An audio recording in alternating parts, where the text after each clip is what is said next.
Assalamualaikum warahmatullahi wabarakatuh.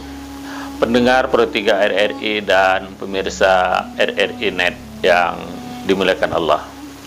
Al-Quran menyebut salah satu yang penting dalam diri manusia adalah kolbu.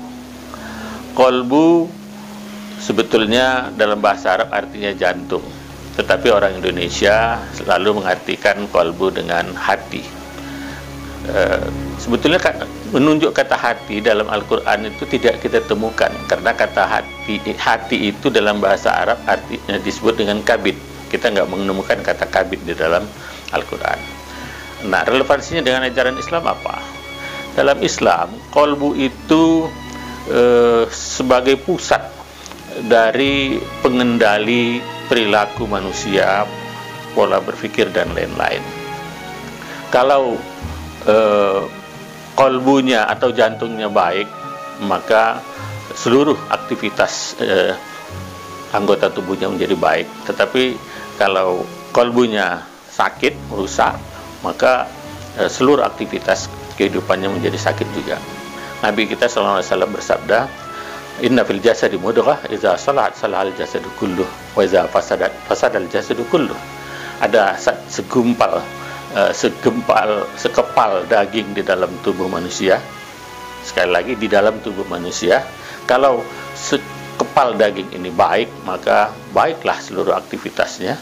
Sebaliknya, kalau ini tidak baik, maka tidak baik seluruh aktivitasnya. Dan sekepal daging itu disebut namanya dengan kolbu. Jadi bukan, kolbu itu dalam konsep Islam bukan yang hal yang khayal-khayal melayang-layang, tetapi benar-benar ada fisiknya di dalam tubuh, yaitu jantung. Nah,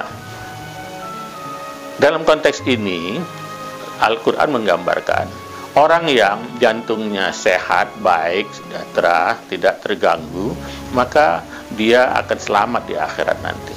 Tetapi orang yang jantungnya tidak sehat, tidak baik, maka di akhirat nanti akan terhina.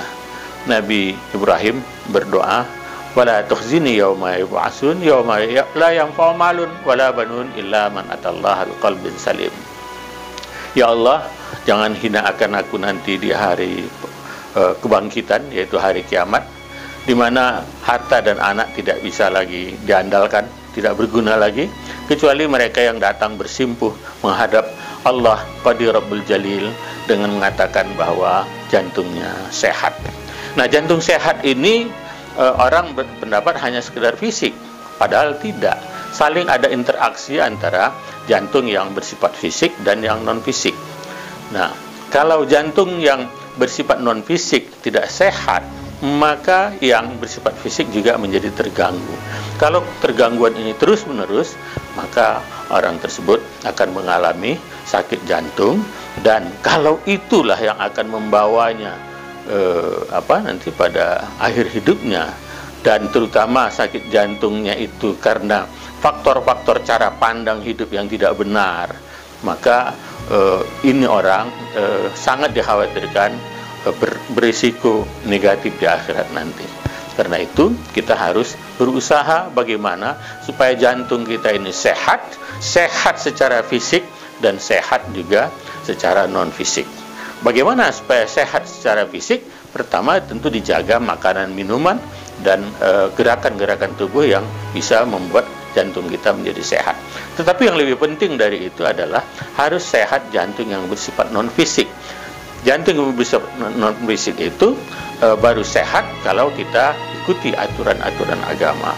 Nanti akan kita lanjutkan pembicaraan bagaimana merawat jantung atau kolbu kita menjadi kolbu yang sehat, yang disebut dengan kolbun salim, yang oleh orang Indonesia disebut hati nurani itu. Saya kira sampai di sini dulu. Saya Abdurrahman Dahlan, dosen Fakultas Syariah dan Hukum UIN Syarif Hidayatullah Jakarta. Assalamualaikum warahmatullahi wabarakatuh.